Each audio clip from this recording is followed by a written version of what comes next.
rencontré le président Touadéra il y a quelques semaines à Bruxelles. Nous avons longuement, vous vous en doutez, puisque moi j'anime le lobby pro-russe en Afrique et en Europe, vous doutez que nous avons longuement discuté de la Russie. Il m'a très bien fait comprendre ça.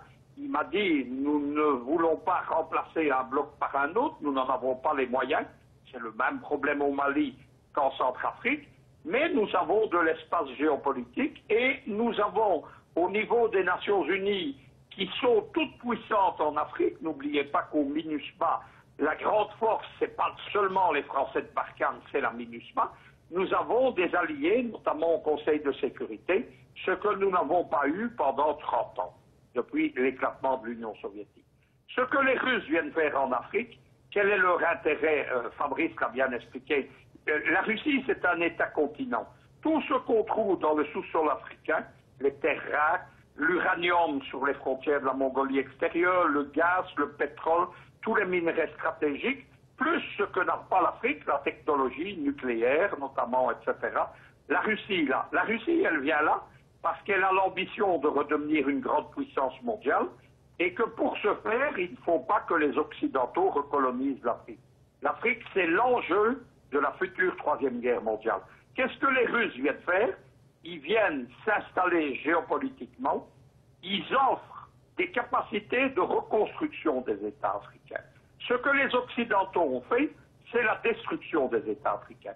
Ça a commencé dans les années 1980 avec les ajustements structurels du FMI, où on a détruit les industries africaines qui étaient naissantes, on les a détruites totalement, voire le cas du Zaïre. Le Zaïre, en 1980, il projetait même d'avoir une industrie spatiale. Regardez le lamentable état de la RDC aujourd'hui. Ils ont ensuite, c'est la deuxième phase, c'est la recolonisation. Ils ont détruit les États au moment du discours de la Baule de Mitterrand par le multipartisme pour lequel l'Afrique n'était pas faite à l'époque. Les États se structuraient par des États-partis et ça fonctionnait bien. Et troisième vague à partir de 2007, création de l'Africom, printemps africain, etc., c'est la recolonisation de l'Afrique, la destruction des États par le chaos. La Russie a compris ça. Elle aide les États à avoir un début de restructuration. Son but en Centrafrique et maintenant au Mali, c'est quoi? C'est de reconstruire l'État malien au départ de l'armée malienne. Et surtout, oui, c'est ça, et surtout l'armée nationale, en fait. Oui, c'est l'inverse de ce que la France a fait.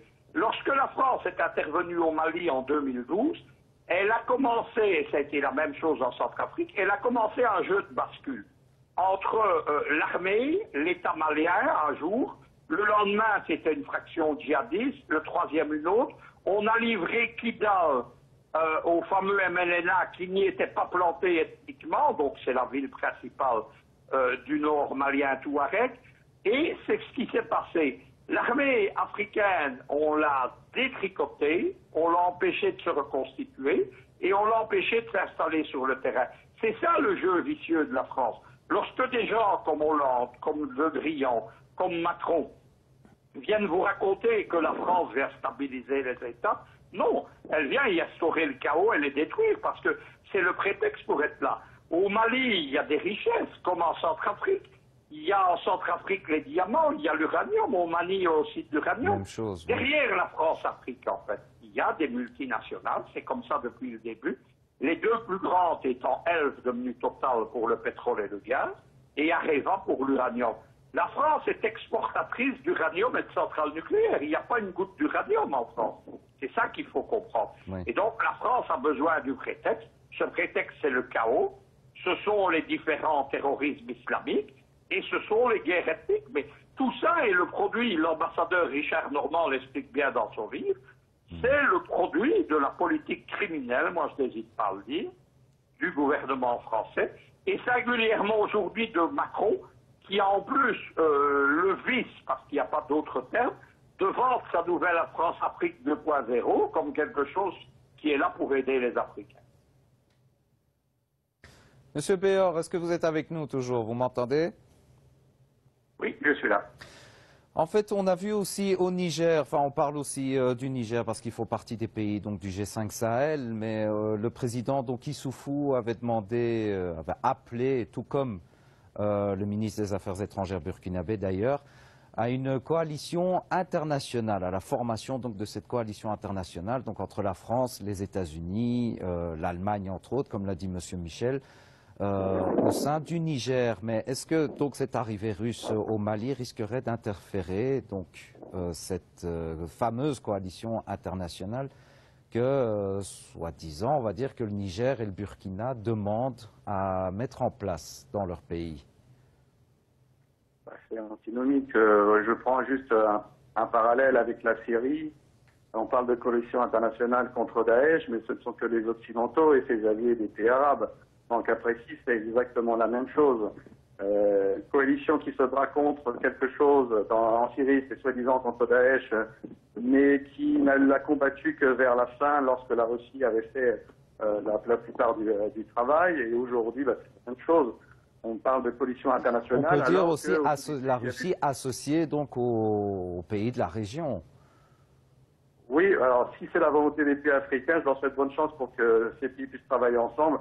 Sinon, comme l'a indiqué Luc Michel, ils n'ont effectivement pas le même agenda et les mêmes objectifs. Donc, des militaires venant pour déstabiliser, déstructurer un État et d'autres pour, à partir de l'armée nationale des pays, de reconstruire les États, une infrastructure de stabilité, de sécurité pour valider une souveraineté.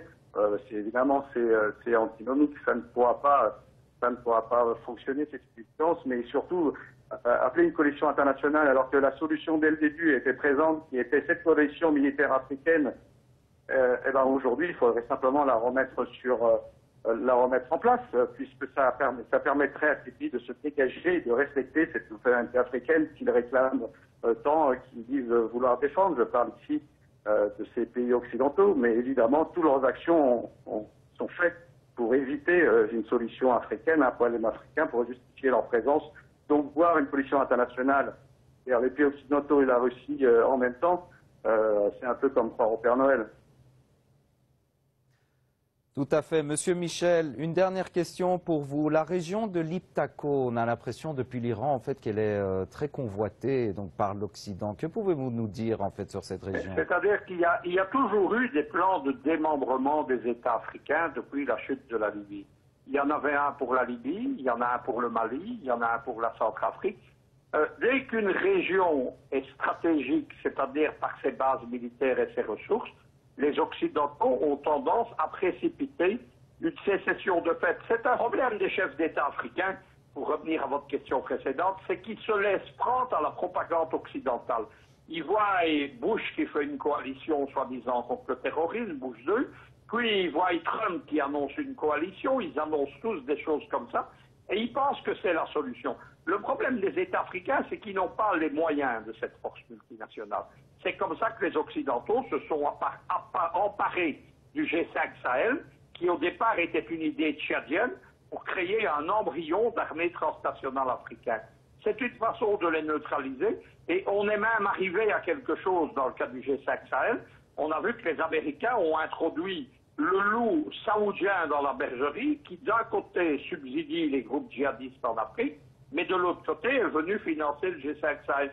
Tout ça, c'est pour faire perdurer des situations de crise. Regardez le cas du Congo, les crises ouvertes dans les années 90, elles sont toujours là. Les casques bleus n'ont rien réussi en 25 ou 30 ans. Oui, les sources internationales ne servent à rien, c'est ça. Le chaos permet l'implantation occidentale, le terrorisme, le djihadisme permet l'ingérence occidentale, et cette ingérence, elle repose principalement sur les bases militaires, les missions militaires, les forces d'intervention, ce qui empêche les États africains non seulement de se restructurer, mais surtout d'introduire un dialogue national pour faire la paix. Au Burundi, c'est ce que les camarades burundais ont fait. Ils ont un dialogue national, ils ont résolu le problème du terrorisme, ils ont résolu toute une série de problèmes, et les Occidentaux essayent de relancer la machine de nouveau maintenant au niveau des Nations Unies, etc. C'est là que les Russes et les Chinois, depuis 5 ans, mettent un coup d'arrêt à cette politique vicieuse occidentale. Merci, Monsieur Michel. Ça va être le mot pour la fin. Merci beaucoup, Monsieur de Béor, donc, de nous avoir accompagnés durant l'émission. Quant à vous, je vous souhaite une excellente semaine à toutes et à tous et je vous retrouve la semaine prochaine pour ce débat sur l'Afrique.